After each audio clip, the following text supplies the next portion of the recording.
Welcome to the Dawgs Table.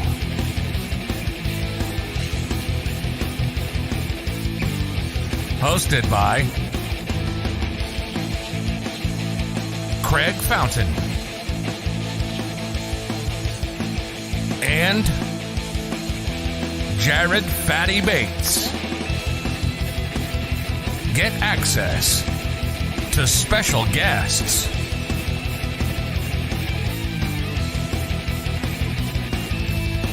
Anyone can join the Dawgs Table.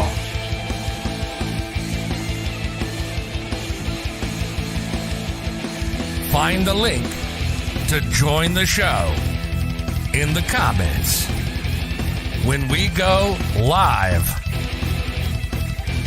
every Tuesday at 8 p.m. Eastern on YouTube, on Facebook, on Twitter, on Periscope, and everywhere on the BIGPLAY network.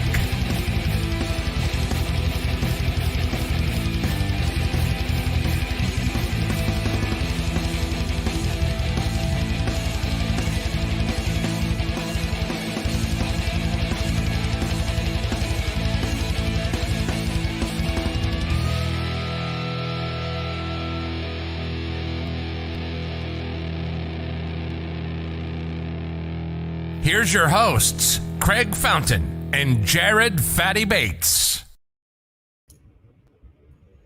What is going on, everybody? Welcome to another semi-mediocre show after the loss that we had on I Can't Get Pumped Up. I'm just done being pumped up because that was just a shit show. Let's just be honest. Hopefully we'll play better than the Browns. Well, God, I hope so. I really do. I am Jared Fatty Bates. The man behind the machine is Craig Fountain. And we got a new sponsor, it looks like. Craig, why don't you go through our sponsors right now? Because I know, for one, we got Labatt Blue, right? Yeah, absolutely. We are presented to you by Labatt Blue, and we are also now presented to you by Remax Edge Realty, the JC Group. Contact Remax Edge Realty, the JC Group, to buy or sell your home, www.jcsells.com. Fun fact, I've never come out of the career closet on the show. I happen to be a realtor, and I can help you out with that at Remax. So, Justin, appreciate you joining the show. Red Legs here. And we have a special guest waiting in the wings, and I am so excited because it's been a while since we've talked to the one, the only, Mr. Brad Ward. How's it going, Brad? Hey, guys. Oh, I missed your face. Hey, what's up, gentlemen? It's good to see you.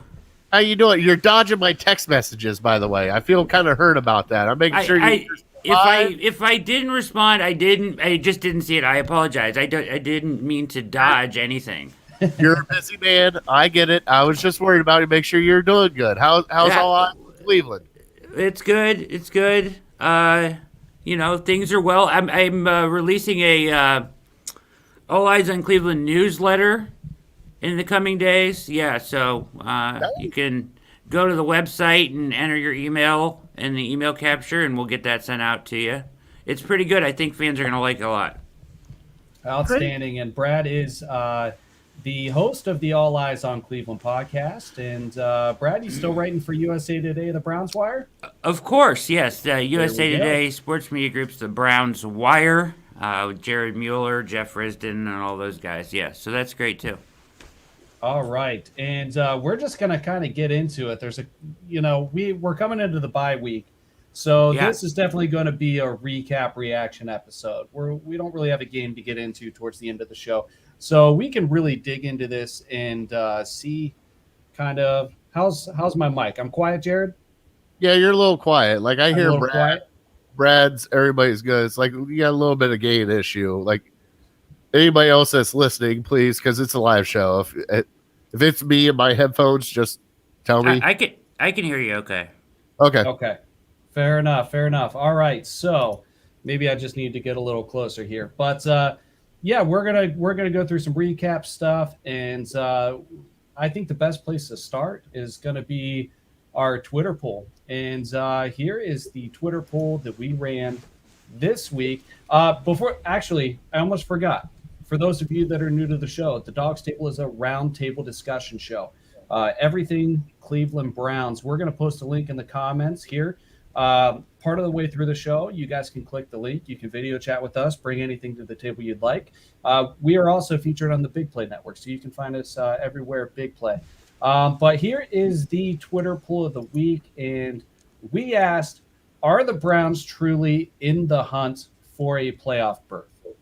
And here was the options. 100% chance, in the hunt, in quotes, is accurate. Close but no cigar, and we have a hell no option. So, Fatty, how did you vote in this poll? Well, if I got to be honest, I kind of went close, no cigar. But I'm almost at a hell no spot because the way the offense is playing, because you got to win at least 4, if not 5 games to get back into the hunt again. Like, yes, you're still right there, and there's a lot of chaos that can happen, but the offense the past 3 weeks hasn't shown me shit. So I'm kind of scared of what's going to happen here at the end. And I think we might be still in the hunt there towards the end, but I think it might be a close but no cigar. Brad, what do you think about this question? Are we truly in the hunt, quote unquote, for a playoff berth after this loss to Baltimore? Yeah, I mean, they're still in the hunt, and here's why. So I did a show on this, just the playoff picture a couple weeks ago, where we went through Cynthia Freeland of NFL Network. Each week, if you notice, she puts out her analytics breakdown of percentage chance to make the playoffs, and she goes through each team, right? And the Browns were at 51% the last 2 weeks, right? So I took those teams in order, went through them, and then looked at each team's schedule. And the interesting thing about it is that you have all these teams in the North that are around 500, and you have all these teams in the AFC West that are around 500. All 4 teams, right, are in both divisions. And those divisions play each other this year. So, and a lot of those games are down the stretch. So what you may get is a lot of people are assuming that teams are going to get to 10 wins because of where they are right now. But if you take a close look at the schedules, everybody has a tough schedule down the stretch, and every week is almost a game against somebody that's also vying for those playoff spots. You get a lot of West versus North, North versus North, and West versus West crime. You're going to get a lot of teams beating up each other. So getting to 10 wins may be more difficult than it looks like now. Now, I think the Browns, to have a path to 10 wins, they had to split with Baltimore, which means they have to get this one here, and I have them losing probably to Green Bay. That would be kind of a miracle win, I think, on Christmas. But if they were to win against the Raiders, the Ravens, the Raiders, the Bengals, and the Steelers, which is still a very tall task with the way this team is playing right now, they could get to 10 wins and have a chance. The problem is that many will bring up is that they are on the wrong end of a lot of tiebreakers. So you need to root for your Denver Broncos to win like they did last week over the Chargers. You need to root for the Bengals to kind of do well, right? Because we could go beat them for twice, right, potentially. And would own a tiebreaker over them if they didn't win the division. So those are kind of the teams that you want to see win. You want to see Indy kind of fall out of this race, hopefully, at some point. The Bills and the Patriots have to play each other twice still, starting this weekend. So there's a lot that can go on here. I'd say they're still in the hunt. If they win, they have to win this next game. If they lose, they're out. That's it. The AFC North in particular, as of right now, has the toughest remaining schedule division-wise. Yes. From what I understand, there is not a single opponent of the AFC North that is under 500 at this point. So for the rest of the season, everybody's 500 or better on the other side of the field. All right, so we are going to get into our Twitter results. Here we go. Weekly.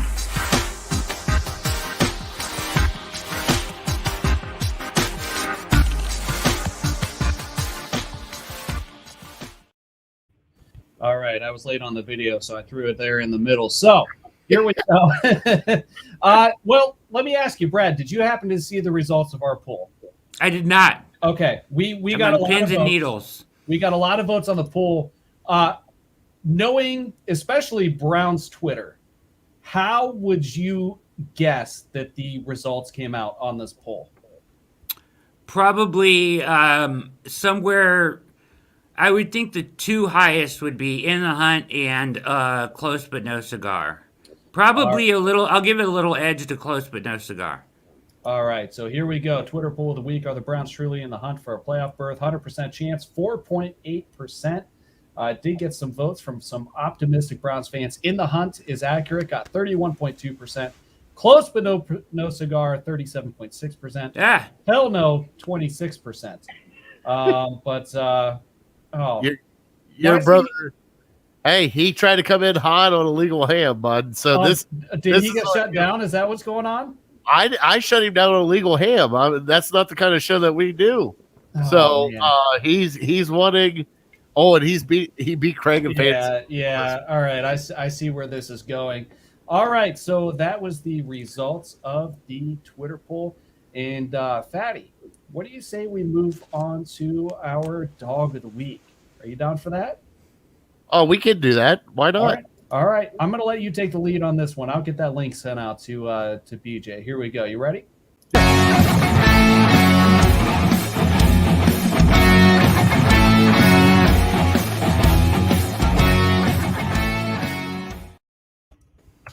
And of course, the dog of the week is brought to you by City Dogs of Cleveland, which I think it's Tuesday is like giving day. I don't know what today is like donation wise, but they actually have a donation out. They met their goal for their donation, but they can always use more help. So go to City Dogs of Cleveland or Friends of City Dogs on Facebook, donate, help them out.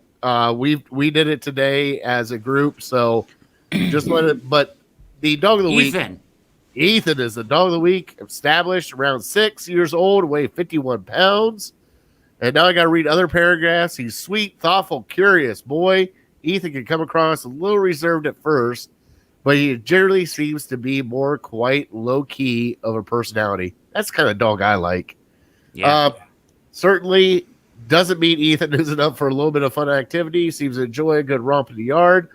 Like might enjoy a jog or a hike now and then, but Ethan, as sensitive side, oh man, look at that overall quiet environment, relax and unwind.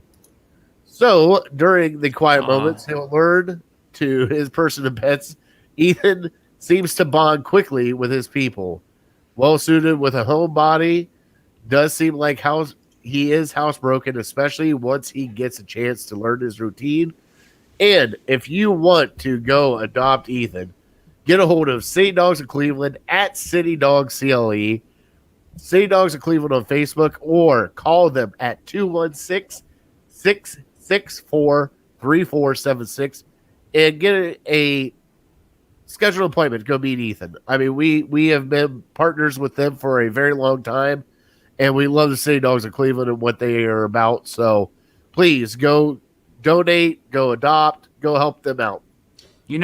Fatty, real quick, Ethan, it seems like an incredible dog. And honestly, like, people really, really should go. I mean, if you want a dog, you should definitely go get, you can use City Dogs, obviously, but make sure you get a rescue like that. I mean, that dog deserves a home 100%. Like, that hits me in the heart. I'm a big dog lover. So, get somebody, go adopt that amazing animal.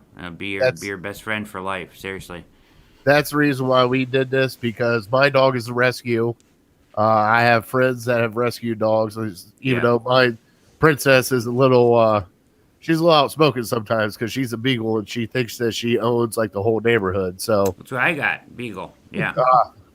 Keep in mind too, at the home games, go see them. What is this? Section 121 by the Dog Pound. They have Section 121.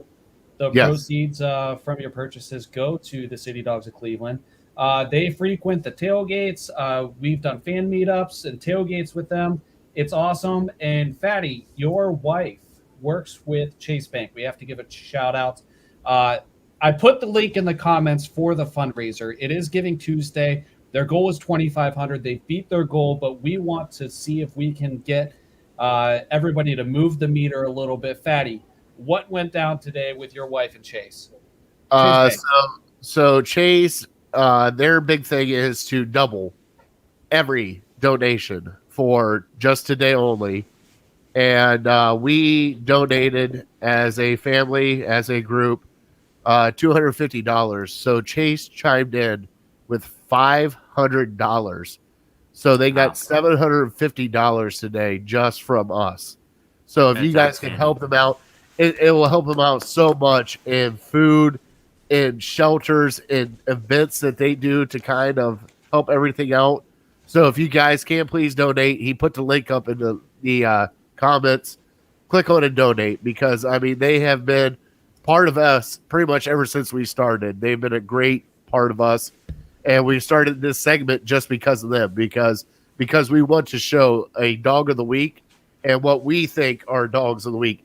Even though I messaged Beth, I'm pretty sure that no offensive dog of the week happened this week. But I did have also for those Twitter watchers. Twitter doesn't have the commenting functionality, so I did post it also in the Twitter comments as well. All right, so offensive dog of the week. This is a tough one. There's only so many to choose from. Brad, who impressed you most on offense this week? Man, that's tough. I think I guess you could give it to Jarvis. He had over 100 yards first time in some amount of time at wide receiver, right? I believe. And I think I would go with Jarvis, and Kareem Hunt was I thought should have been used more, but when he was in the game, he really brought a spark to the offense.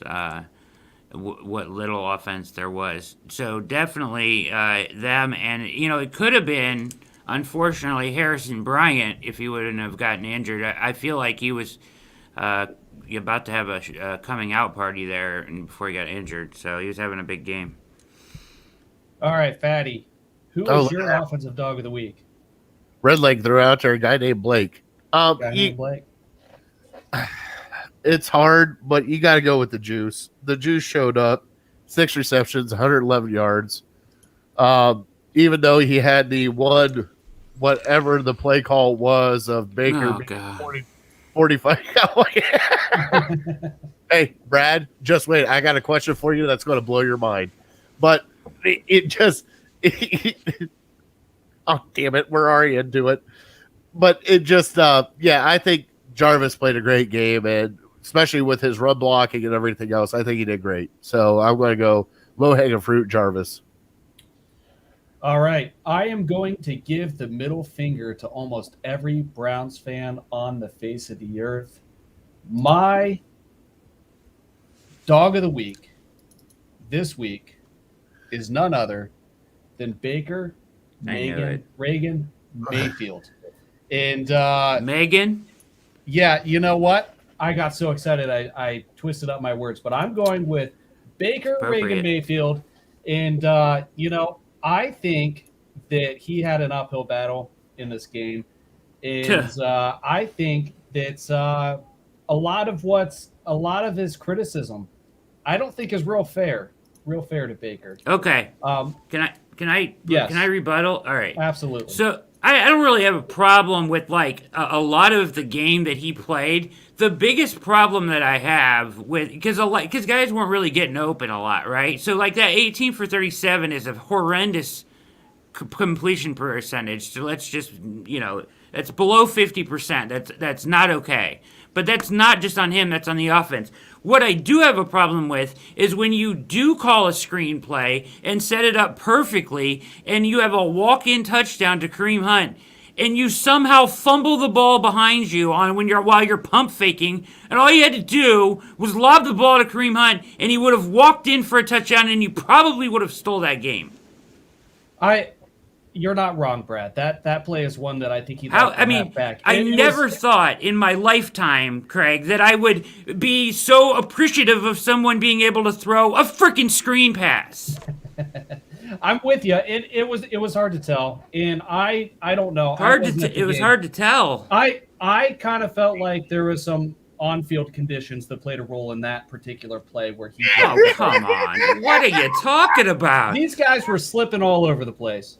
All right. Hey, You know something? Now we're on Brad's on fire. We went Cameo on fire over. I felt like getting Brad fired up. So Baker Mayfield is my dog of the week. Here we go. What did Jeff Risden have to say? Somewhere Colin Cowherd wakes up, looks at the box score, and blames Baker Mayfield for everything bad that happened to Cleveland tonight. Don't be Colin Cowherd. I'm not blaming him for everything bad that happened. I'm blaming him for the screenplay where he pump faked. He didn't have a reason to pump fake, and then threw the ball backwards, fumbling the ball on a play that should have been a touchdown. Right. All he had to do, and that's, you know what, that's indicative of what we've seen from him week in, week out, is it not? We watch him get to the top of his drop and pump and pat and pump and pat, and guys are running butt naked, wide open all over the secondary, but he refuses to throw the ball to any of them. I don't know what has gotten into him, but he's scared to throw the ball into any kind of a window. All right. No, hold on. No. Now that we're on this point, is that the coaching telling him not to make mistakes? I don't think so. No. What? I don't know. No, I think he's injured. It's in his head a little bit. I don't know. I don't know what it is. But before Odell Beckham Sr. put out that tape, I was like, I had already watched so many all 22 footages of like, why is he getting to the top of his drop and not throwing it?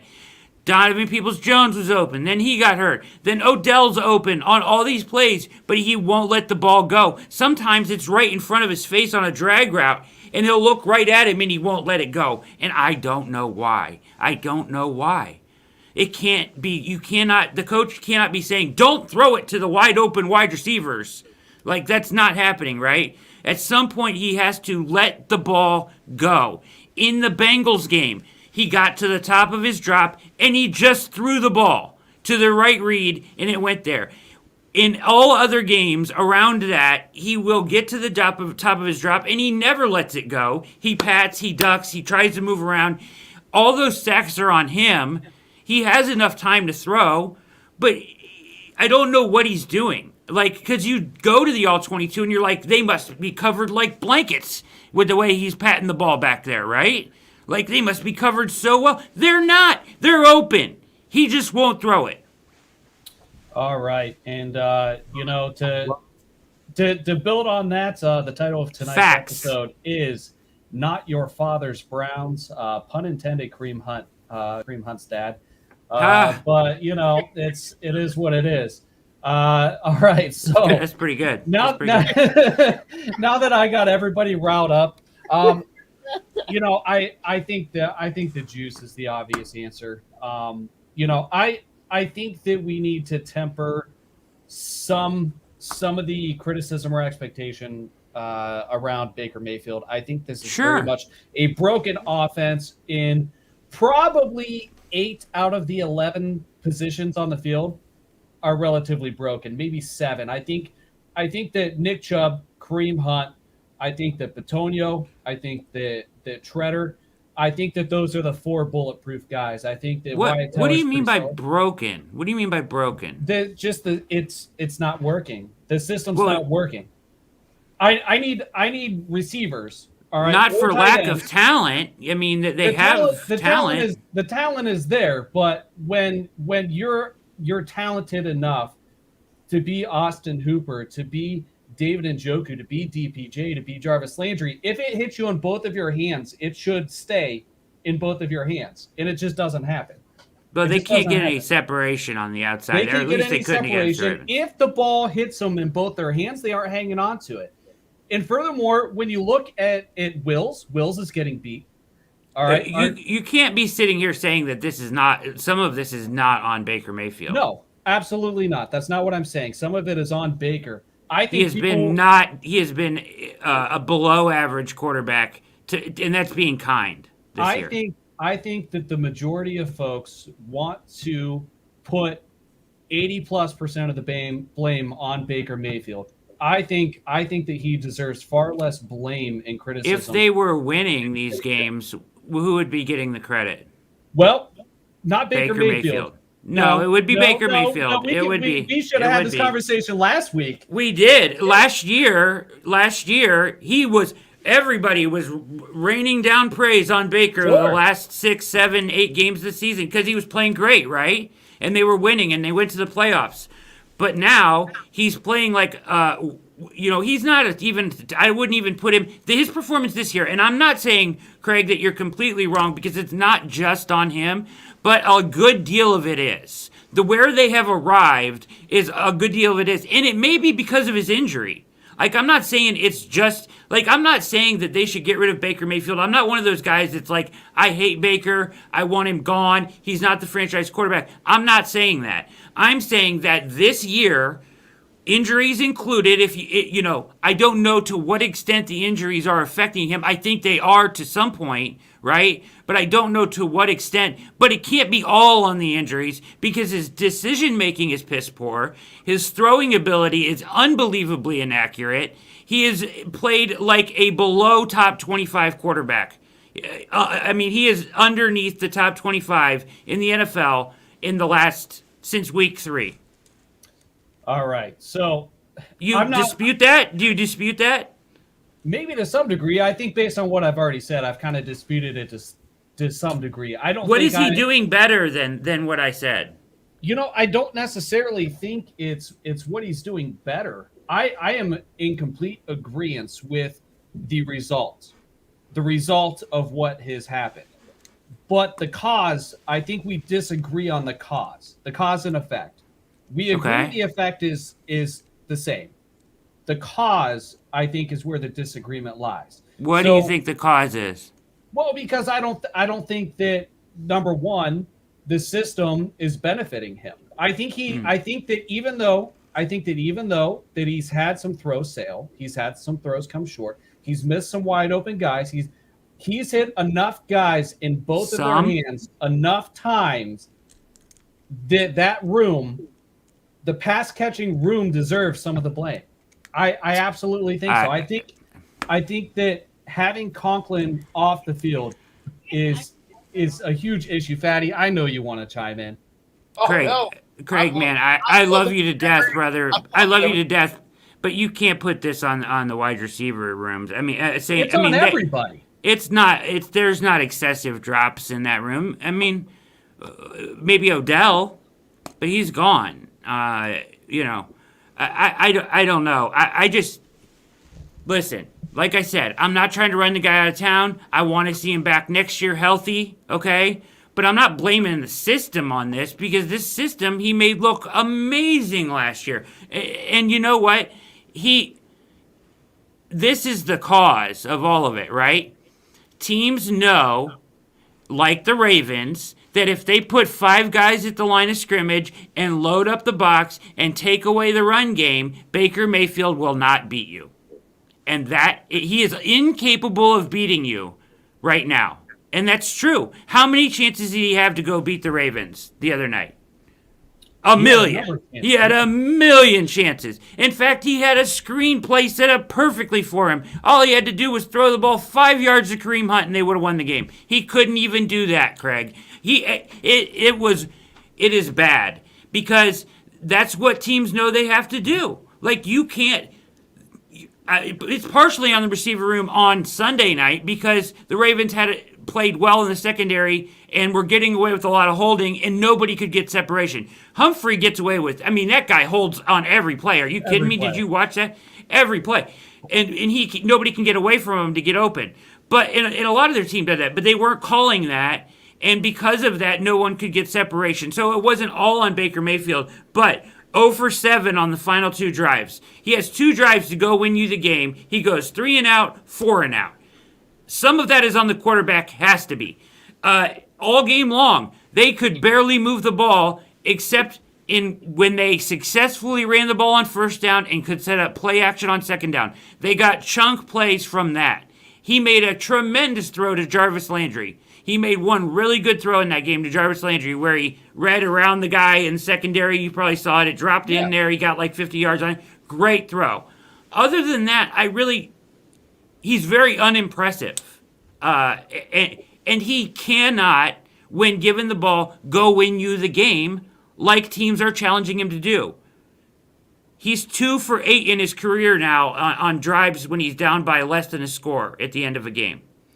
It's not great, man. I mean, this is Baker Mayfield. Go win me the game.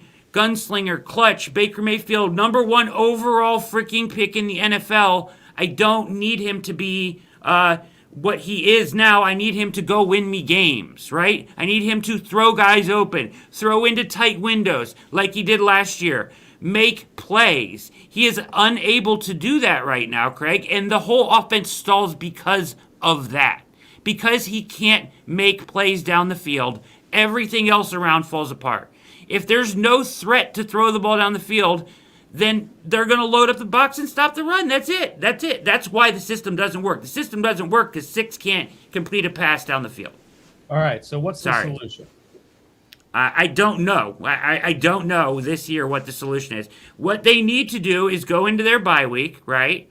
This is your bye week. What you do during bye week is you self-scout, right? So self-scout week is huge for the Browns this year. It sucks the bye week came this late, right? They could have used it 5 weeks ago with all the injuries. Huge.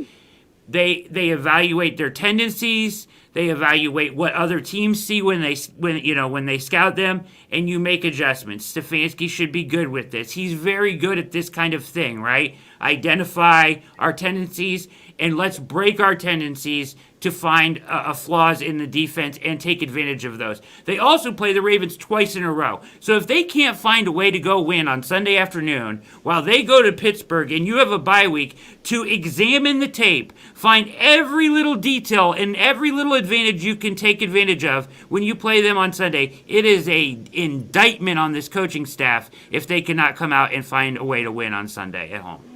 All right, Fatty's over there in the corner playing Switzerland. Red Leg, what do you think? We mean I'm playing Switzerland. I haven't had a chance to talk. I offered. Are you shitting me? This is Brad's on fire. Where's the fireball at? Fair enough. I'm never getting one of these ESPN radio hate your quarterback shtick jobs. Well, I don't hate my quarterback. I don't hate my quarterback. No, that wasn't to you. That was to all of them. I'm very trying to be very reasonable about what he's going through you physically. Are reasonable. And the bad thing is what Brad's saying is right, and what you're saying is right. Yes, there's wide receivers that have dropped passes. There's things, but Baker has missed a lot of things that are right in front of him that he normally does not miss. I don't know what's going on in his head or what's going on either scheme-wise or whatever. If the only reason I brought up coaching is because guess what? He's looking at his first read, double clutching, and then trying to figure out what the hell he's got to do next. It's like he's doing one read, maybe 2 reads, and he's done. He is not seeing the whole field. He is giving half a field right now by this coaching staff, and he's afraid to throw the ball where it needs to be thrown. No matter if a wide receiver is open or if he's covered, he has got to let it loose now. Because guess what? For us to get to playoffs, Baker Mayfield's got to let it loose. Because if he doesn't let it loose, we're screwed. I'll say this. I am a huge Stefanski advocate, and I'm a huge Baker fan, so do not get me wrong here. No, I love Coach Stefanski. I love Coach. Brad, keep in mind, I love debates. All right. Okay. This isn't Twitter politics or while I'm talking about other people at Dogs by Nature comment section. I will not get butthurt because somebody disagrees with me. It's fun. No. This is the back and forth we need. We can. All right. I'm just making sure. Friends, right, Brad? I love you. I love you, Craig. Right. I love you more. I want to know what Red Leg says. All right. Well, can I finish my thought real quick? Yeah, absolutely. It's all right. Sorry. Red Leg, are you muted, bud? He's muted. He's muted. We can't hear you. No, he's not muted on StreamYard. He's muted on his actual mic. Turn up the volume, Red Leg. All right, he'll come back. Didn't hear him earlier, so I was like, I thought I might as well point that out before I start rambling again. Before Brad, hold on 1 second. Yeah. And I'm out. What the hell was that? Where'd he go? He said I'm out. He must be getting fireball. Hey, is that better? Yes. There you go. We can hear you, Red Leg. Yeah. All right. See, my mic was down. It was All right, sorry Brad. about Let's finish your thought before we. Last thought on the coaching, right? Love Stefanski and everything, but let's be real about this game in Baltimore. I was unbelievably disappointed. How could you not be disappointed with the way the coaching prepared this team for Baltimore? How do you? I mean, it was embarrassing, guys. 12 guys on the field, timeout, and there's still 12 on the field. Like, unfreaking believable. And not only that, they had a fake punt going. You got lucky because of that. And then they went for it, and you still weren't prepared to stop it with 12 guys on the fucking field. I don't know what else you can say to that. Sorry about the F-bomb. I don't know if this is a kid's show. Sorry. If there's so much advantage to be gained against this, what has been an inadequate, at times, Baltimore defense, and they just didn't take advantage of it. There was opportunities to be had, and none were to be taken advantage of. They seemed ill prepared, and especially down the stretch in these games. Do you have any confidence that they're going to drive down the field and win the game? I didn't have any confidence towards the end of that game that they could even do that. Like, why? I shouldn't feel like that. And to me, that's on coaching. Like, they have to come up with something at some point. I also think, last thought on this, that the Ravens did a good job of stopping the run, but they didn't just stop the run. By the 5-man fronts in the loaded boxes deterred the run. Okay, they didn't just stop it, they deterred the Browns from running, which isn't good enough. You have to run it until they stop you multiple times, because that's who you are. Without that, you have no chance of passing the ball, right? So just them putting 5 up there and you saying, oh, we can't run because they got 5 guys up there and they stopped us once, isn't good enough if you're the Browns. You have to be more committed to the run in order to open up that pass game. Run it. 5 guys can't deter you from running. Make them stop you. Sorry, that's it. All right. So, Red Light, now that the mic is working, I think, you were missing a whole piece, weren't you? Yeah, no, it folds up, and I changed my computer to my laptop to be a more quiet area. I forgot to pull it back down. So that's why I apologize. I am the king of being muted on live streaming. Okay, so it happens. Red Light, what are your thoughts on all this? So I think something that just really clicked with me. Where you guys were talking about coaching with Baker.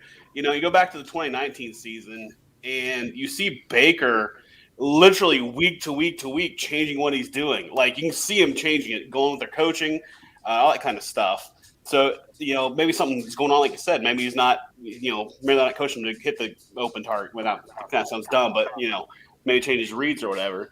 I think this week, he was limited in targets, which limited his play calling. We have 3 tight end sets. We missed a tight end, and we can't just, throw a receiver in there either. But yeah, I tend to agree, guys. Something's going on with Baker. It's not just Baker. Maybe it's a malady that's coming from just that dysfunction not working together. It's just kind of, preventing them.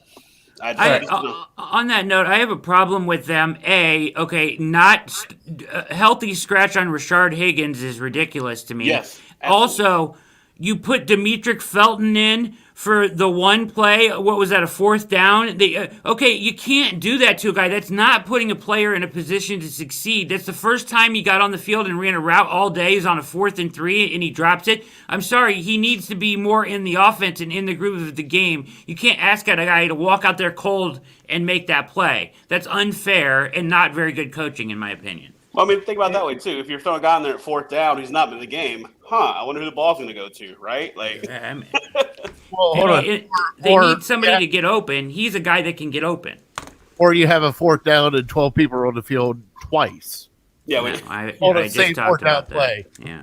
I'm sorry. I had to go take care of my dog eating chocolate. I think too cute with the Jarvis thing. You're driving at a critical point in the game. You're in Ravens territory. What the hell are you going to the Jarvis throws a pass for at that point? It's just too cute. He gets too cute sometimes. I love Stefanski, but he gets too cute sometimes. When you're moving the ball, that was just the wrong time for that completely. Like, it was just all bad. Every time we get inside the 5, we do something stupid. I know it didn't happen this game, but I tell Craig about it all the time. Every time we get there, we do some stupid reverse. something stupid, It's So last week it was Stanton at quarterback Yeah. when we got into red zone. You What know, the hell was that? It's like, I think the problem with the offense, I really think it's just a perfect storm. Baker can't roll out. His play action is not there because he's got a bum wheel. So we don't have the receiving core. I mean, it is what it is. And Baker's not a pocket quarterback. I mean, he did okay. He wasn't great, but he did okay. He wasn't horrible, but as a pocket quarterback, he's not going to win you many football games. If you're going to put it on him, he's just not going to do it. He's a system quarterback, and when Stefanski doesn't have all of his weapons or he's not on his A game, that's what you see. All right, Craig, I know what you tried to put up. I'm not even doing it. I don't even want to talk about it. You had the two best players on your offense not touching the fucking ball. All right, drop the F-bomb. Patty's getting a little excited now. Well, they said Kareem Hunt tightened up. You just gave up. You gave up on the run. You gave up. And you tried to let Baker throw it 40 times. You gave up on Nick Chubb and Kareem Hunt, your two best offensive weapons, besides, Landry? You gave up on both of them. You gave up on them. Yeah, well, and it wasn't even that that was my point earlier. It wasn't even that they stopped it, because they did stop it some way, and they're good against the run, right? Like, they have good players up there. Away's a beast. They had some young players that really played well in that game. Tyus Bowser is amazing, and Patrick Queen is amazing. But just by putting that 5-man bear front up on first down deterred them from running. Like, you still have to run the ball into that front and make it known that you're not afraid to do that, and they just went away from that. And the thing that pisses me off the most about it, Brad, is I probably missed that whole conversation. You have running backs that beat that all the time. Derrick Henry beats that all the time. You have running backs that beat that all the time, and you have a running back that can do it with Nick Chubb. If you give him the ball a little bit more than 8 times. Last week he got it, 13 times and ran for 186 yards or whatever the hell it was? Like, he was your bell cow. What the hell happened? Like, I don't care if it's 5 people, because he's going to lower his head down and put his helmet in the ear hole of a linebacker and fall forward for 4 yards. What happened? Well, they loaded up the box, and they stopped them short and behind line of scrimmage multiple times, and that was enough to deter Stefanski from doing it consistently the rest of the game. And that can't happen, right?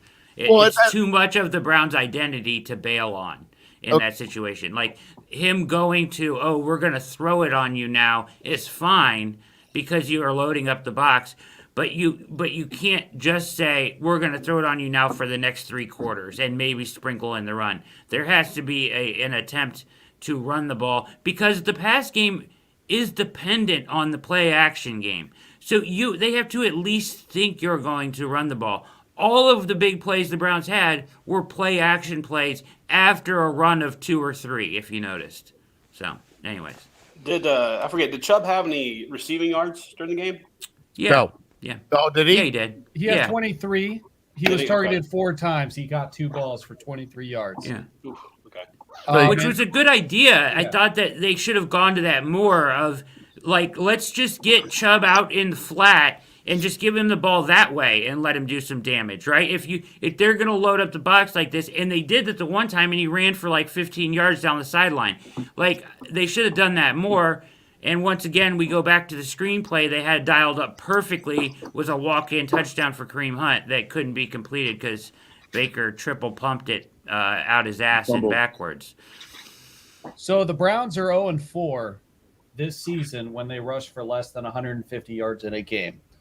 I think that with this rushing attack, it's pretty clear that that's where a lot of the deficiency lies. And I think that we are straying too far from the game plan that we should be running. We're not committing to the run.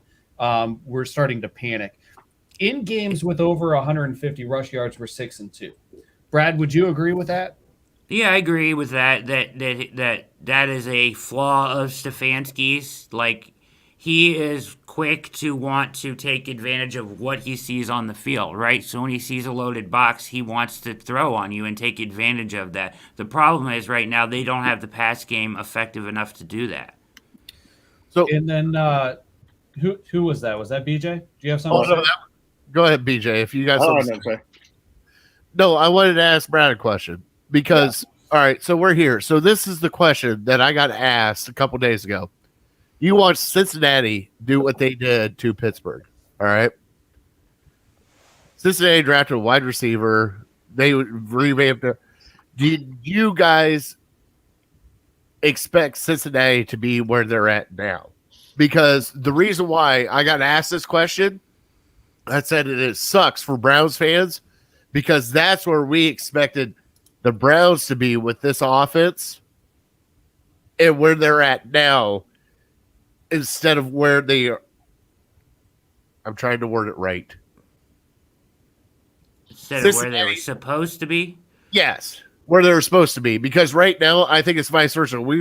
The Browns should be where Cincinnati's at, and we're back where we think Cincinnati. You know what I mean? Like it's like the crazy thing is the Browns are more talented than the Bengals depth-wise all over the field. Like this Browns defense, and you saw it in this game, had the ability to be incredible. Like you saw when JOK was out there, and I mean the defense played an incredible game against Baltimore, -2 heaves off of his back foot, right? Like, but if you hold Baltimore to 13 freaking points, you should win the game, period. And Myles Garrett is right. We get 3 interceptions in the first half. You can't come away with 3 points, bro. It's just not. It's not gonna cut it. And that goes back to them deterring the run and the Browns not being able to throw the ball. And they couldn't get open. And when they are open, Baker can't hit the guy on a consistent basis, whether that be because of injury, his mental state, whatever. I think Stefanski is kind of hamstrung right now. Like, they're going to load up the box. I can't, I know I got to keep running, but that's really hard when you're down and you're losing in a football game and you know how important the game is, right? I mean, it's easier said than done. Well, if it was so important, Redleg just brought it up. Why the hell was Dearness Johnson in there in the fourth quarter? Well, and he didn't even register a carry. To answer your question in the private chat, that doesn't matter. It's the fourth quarter. Why is Dearness Johnson in there? Why is he in there? Yeah. You had Kareem Hunt, you had Nick Chubb. Why is Dearness Johnson in there? I don't know. Hunt must have been hurting. He must have been hurting. When you look at the running game, the Kareem Hunt was the leading rusher for the game. And actually, the last time the leading rusher had 20 yards for the Browns, it was Isaiah Crowell. So, that's a rough one. Did he wipe his ass with the football? Is that Crowell? Yeah. Yeah, he's the one that went to New York, right? And he's also the one that posted that gif of the cop with the neck, that silhouette of the cop with the knife on his neck. Oh yeah. Oh yeah. Mm-hmm. Then he goes to a game check to try to make it right. Yeah, real class act. So week 4 during the 0-16 season, that's when Crowell did that. But that was the last time we had a game that rough. But there is a silver lining, I think, to this game, and it has nothing to do with the offense. And I think that the defense showed some remarkable improvement. I feel like they held up their end of the bargain, and I think they did some good work. Unfortunately, it didn't pay off. But let's go to our defensive dog of the week, Fatty. Who are you going with? Defensive dog of the week. It's going to probably shock everybody. Greg Newsome. Oh, I thought you were going to say Baker Mayfield. It's a good call. No. I think Greg Newsome, them drafting him, and I'll piggyback. Big Brian picked this one. I had Grant Delpit also because I haven't heard his name in forever. He got an interception. He covered Mark Andrews the entire time. But a couple of plays that came out, Greg Newsome was everywhere, especially on a couple of third down plays that we needed the offense back. And he did great. I mean, it's just kudos to the Browns front office for finding this guy. Because I kind of like, all right, well, JOK is the guy they're going to pick there. They just went with Greg Newsome. And you know something? Right now, I think he should win Rookie of the Year, even though Micah Parsons is going to. But I think Greg Newsome is my defensive dog of the week. Brad, Greg Newsome or JOK for who's the best candidate if you're looking at the Browns for defensive rookie of the year? Not to get off subject, but what do you think, Brad? I mean, at this point, honestly, I would have to give it to Newsome just because he's played in more games and been healthy more. He's had more of an effect, I think, on the season. However, I will say that I think that JOK is going to be an absolutely really special player. Like, there's no question. Like, he changed that game being out there. And the Browns have a really good thing with him for a long time if he can stay healthy. I mean, he is truly amazing player. So good stuff there. My issue with the defense is that they are so inconsistent. They've done this before, right? We've seen them have incredible performances before, but also given up way too many points at times this year to teams that shouldn't have put it up on them. The inconsistency drives me crazy. I still think Joe Woods is on the hot seat, in my opinion. Fair enough. I don't think a whole lot of people will argue with that. BJ, who's your defensive dog of the week? Ironically, now I guess, it's not JOK, but I do want to touch, but that's why the Browns drafted him was for that game right there. Yeah. Was for him to shadow Lamar Jackson and basically take him out of the game, and he did.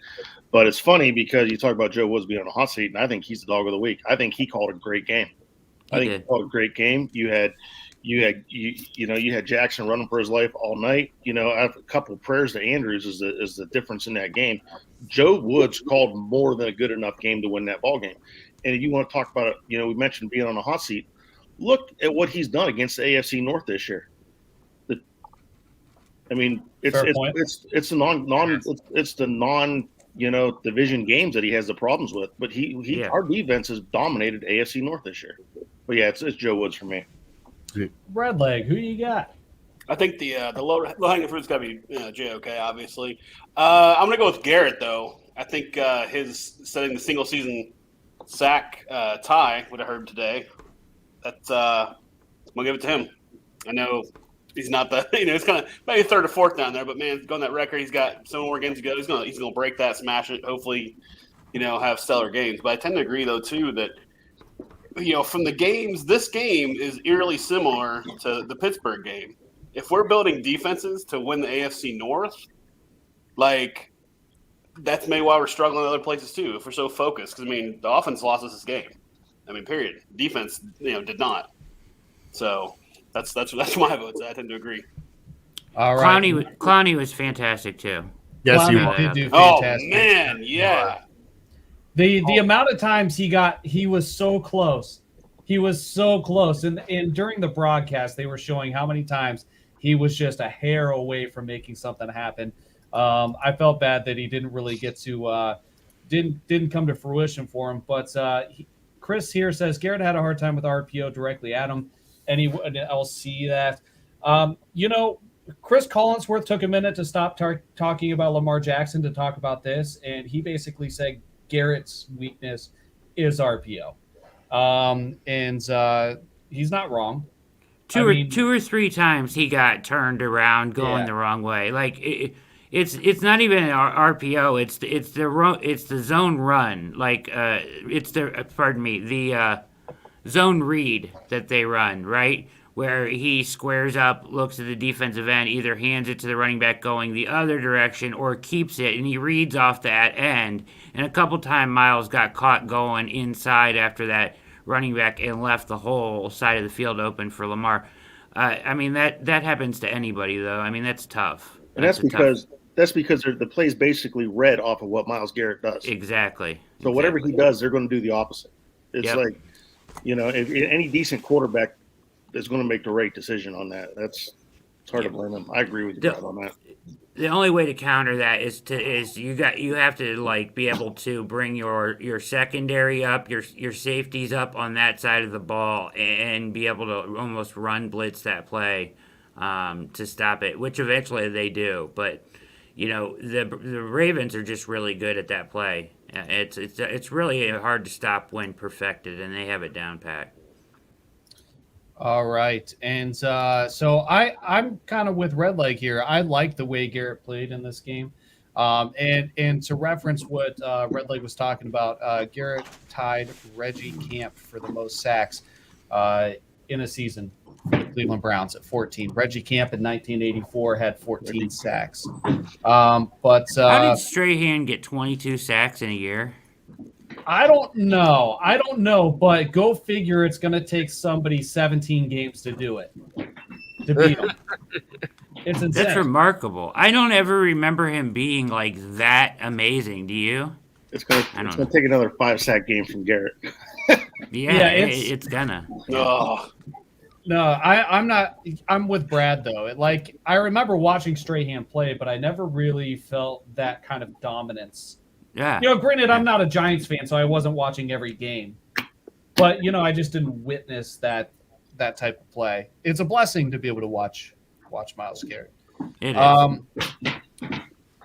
The key to win this game last week, we decided, was to stop the tight end. And I think that the Browns were successful in doing that. It's been something that we've struggled with. Granted, the lob and catch, I get it. That was a play. We didn't stop him on that play. But all 4 interceptions, those throws were targeted to Mark Andrews. So yeah. I feel like, considering the circumstances, we can come away feeling like we have we played well against Andrews. What's up, Fatty? No, that was a Fatty take. I'm just throwing it out there. Okay, do we need to go to Fatty's on Fire before we steal any more?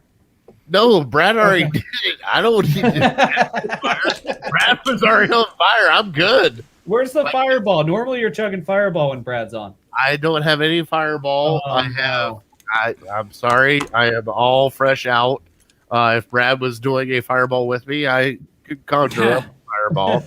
But, we have other plans with Brad later if we do a live show. So, yes. Do I get to come on that one?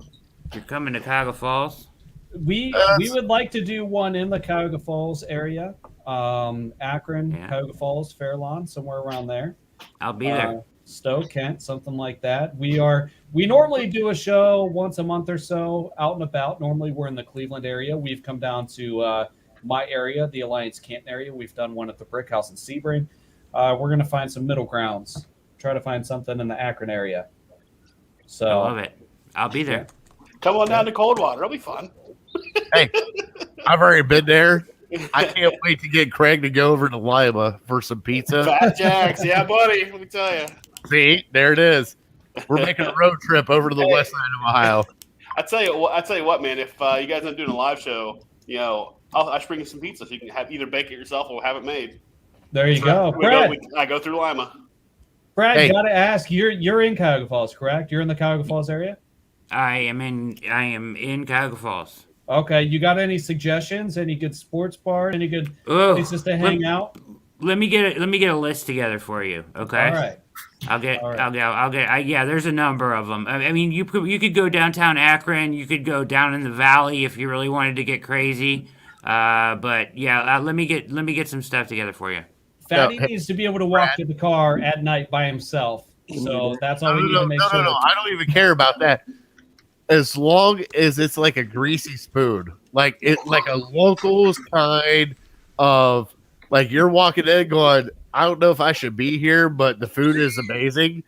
That's the kind of bar I want to go into. Okay. All right.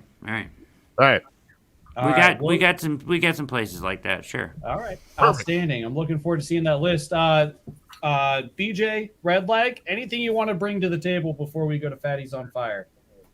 Fatty's not going on fire tonight. You're not going on fire? I'll go a little bit. I'll go a little fire. Yeah, I'll start in 2 weeks. Charlie Hewlett, he's got COVID. You've been chiming Charlie Hewlett. Is he really? He's on the COVID list. Yeah, him and Stanton. Stanton confirmed that he's got it for sure. So nothing's been said about Hewlett. So, but that, is Charlie's biggest fan in the universe. I figured this out. But he's a long snapper, right? Did you guys? Yeah, correct. Did you guys talk about McLaughlin at all? Oh no, we did not talk about McLaughlin. Yeah, we're back there again, aren't we? Now he's on fire. There we go. I don't talk kickers with Brad Ward. Why? Why? I don't know. I just don't talk kickers. He has no good reason. That's an interesting stand you're taking there. Well, I just don't want to talk about kickers. Yeah, I mean, I don't want. Who wants to talk about kickers? Nobody wants to talk about kickers. The ideal kicker just makes the kick so you don't have to talk about him ever, right? Yeah. I mean, This is Justin Tucker. right. I mean, Justin Tucker is a freaking weapon. I just was sitting there like, there's no chance he's going to miss any of these. It doesn't matter how long they are or how much the wind is blowing. Right down the middle, too. You Right notice down. it? Hey, He's a cocky asshole about it too. Like he's not even that. He's like he knows he's the shit now, and he's like he does like all kinds of weird poses, and like after he kicks it, he's like holding his I'm sorry. Every one of them's right down the middle, too. They're never. Yeah, it's very true. They're never even close to where that might hook. No, it's just straight down the middle. It's like the Matrix. Now that I have the four of you here, let's be honest about the Baltimore Ravens and the lucky horseshoe that is stuffed up their ass with a 66-yard field goal with the little shit that they pull out for I know it's the NFL, but I'm sick of like the little shit that it just happens and then Baltimore wins. ESPN has them ranked 4th in the power rankings. What? Yeah, it's hard. Guys, it's hard. You know what's? It's hard to dispute because, they should have lost to the Colts. They should have lost to the, there's a number of games that they should have lost. But they just know how to win, right? Like, they just know how to close out games. They find ways to do it. They don't panic. And you know what they do? And it's not even that they do anything. It's that they don't, at the end of the game, they don't shoot themselves in the foot. Like, if you don't do that and let the other team screw it up, more than often in the NFL, you're going to win a game. Like, teams, watch on Sunday, I watched like 6 teams screw the game up for themselves.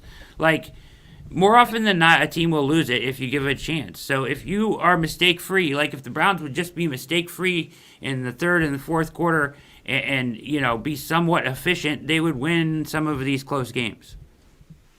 All right, BJ, Sam. All right. Regleg. Yes, sir. Redleg, we appreciate you joining the show. We are going to go to Fatty's on Fire. Join us next week. We love Redleg. Redleg, you're the man. Follow on Twitter. Good talking, guys, as always. You're the man, Redleg. See you later, Redleg. Appreciate the support, brother. All right. Redleg is awesome, isn't he? Yeah. He is awesome. I love it. He gets into the background. Let's do it. I want to keep Brad on for this, though. All right. Fair enough. Fatty's on Fire. Here we go.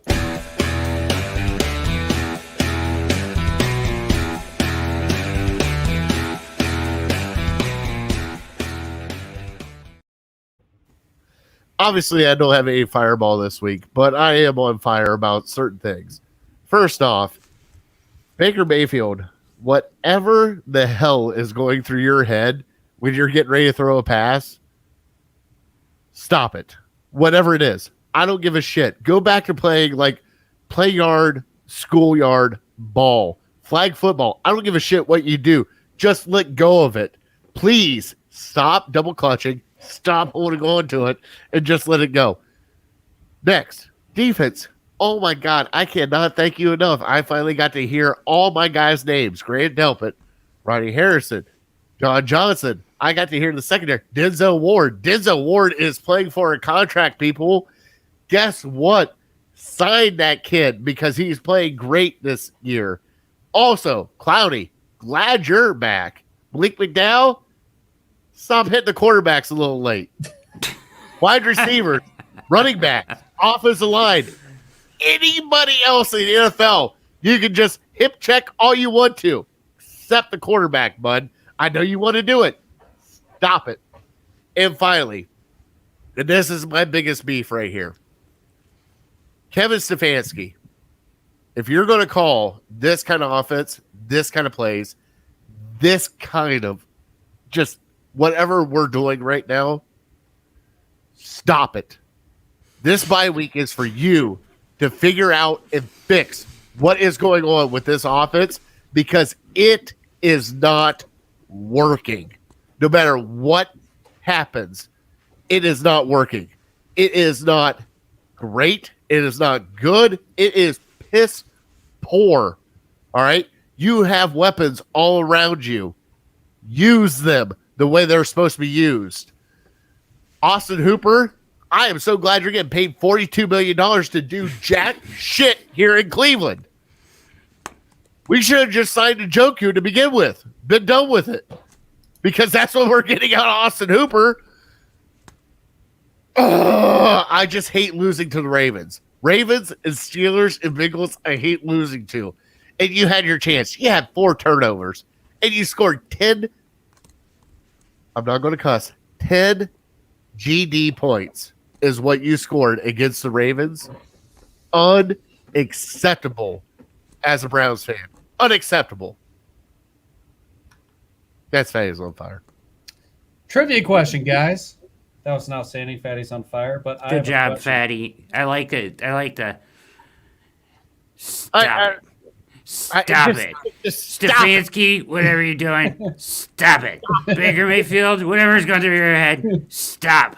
It's like what was Baker's quote? I spent this whole episode trying to be the Baker Mayfield guy, but what was the quote he had in the press conference where he's like, whenever I go to do something, I ask myself, would a smart person do that? And if they wouldn't, then I don't do that thing. I think we need to flip that around now a little bit because he's struggling. All right, here's the trivia question. Who was the last starting quarterback to throw 4+ interceptions in a game and win? Who was the quarterback and how long ago was it? Fatty, do you know? It's one, and it's Lamar Jackson. He is the only one, right? Nope. Oh. Brad, any idea who was the last starting quarterback to throw 4 or more interceptions and still win the game? Who was it and how long ago was it? I don't know how long ago it was, but I'm going to guess that it was it Ben Roethlisberger? It was not. It was not, but ironically, it happened against Baltimore. Andy Dalton threw 4 interceptions in Week 17, 2013 versus Baltimore, and they still won the game. So Dalton. They did it against Baltimore. They did it against Baltimore. Yeah. That would have been the first version of this high-flying Bengals team that we are seeing re-risen here with Joe Burrow now. It's weird. The NFL's so weird this year. It's very bipolar week to week. Teams beat teams and then they beat other teams that shouldn't have no business beating them, and it's just week to week. So it's crazy. We don't know what's going to happen down the stretch.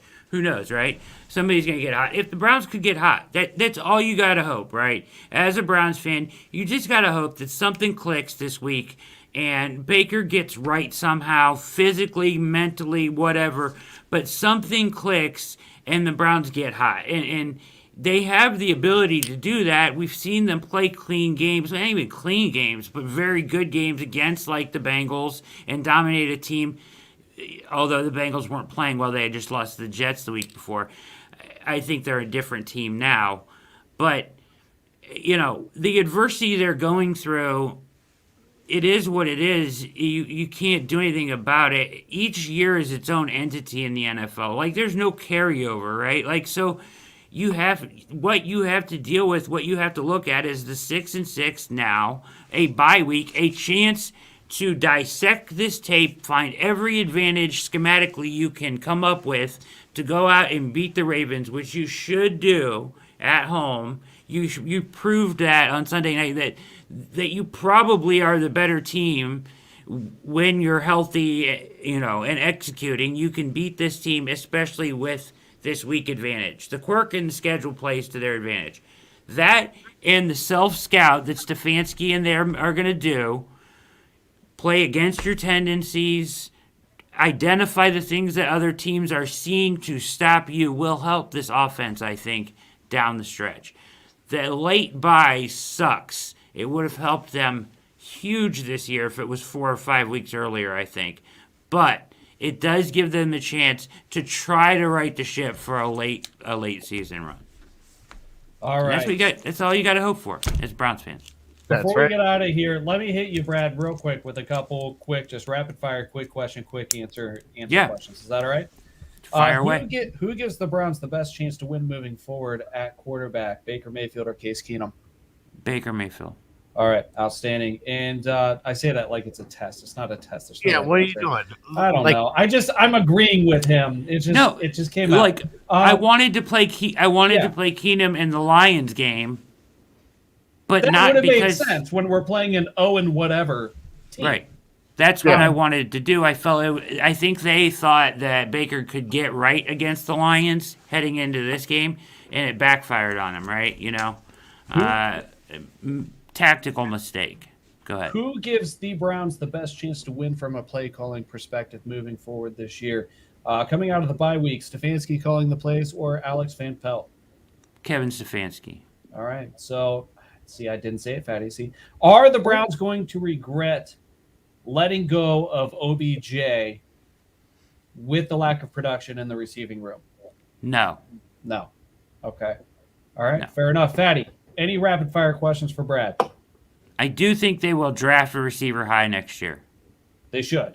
I think they will too. I think that's the first round pick will be a wide receiver. I think either first or second round. If you go forward with Donovan Peoples-Jones and another high draft pick that hits in the wide receiver room, I feel good about that room going forward. Did the Cleveland Browns front office and coaching staff lose Jarvis Landry? Is he a lame duck? No. No? Okay. No. All right. I don't think so. I don't know if he'll be around next year, but he's not quit or anything like that. That's not in his DNA, I don't believe. I would also like to see the Browns go after select free agent wide receivers. Maybe Michael Gallup, I think, is going to be out there. I would really like to see them go hard after him. All right, so here's one quick question before we get off here. Njoku, does he resign with the Cleveland Browns? I would sure like to see it happen, and I guess they're in talks. So, yeah, I mean, I think they probably find a way to get that done. Because, I mean, it's weird because last year he was like, I'm done because they brought in Hooper. They drafted a tight end, and he's played great for Cleveland. He really has. It's strange, right? And you would think he would even, like it's weird that they're talking extension because you would think with his talent that he would want the ball even more, I would think. Like, I don't think they get it to him enough. I think he's underutilized. Is this the reason why the front office picked up his 50-year option? Just to see how he would do? I think they just picked up his option because he's a freaking amazing talent. Okay. I think they just want. I mean, I think that he is an amazing talent. I think that he is underutilized and is getting better, every week that he has in the NFL. He hasn't had drop problems. He's been excellent catching the ball. He creates mismatch nightmares. He's become a pretty good damn blocker. I don't have any complaints with him, and I think you try to sign him long term. I think they're lucky that they got out of that. I want to be I don't want to be a Brown anymore, to where they are now. I think they're fortunate. It wasn't his fault. He was the only open guy on fourth down at the end of the game. And it turned out to be a dump off. I mean, he did his job. It is what it is. Yeah. He got open. 3 other guys could have been open, but they weren't. So, all right. So, with that, we are going to close out the show. Baker Mayfield, I did my best to stand up for you, buddy. Hey, man, I love you, Baker. I love you, Bake.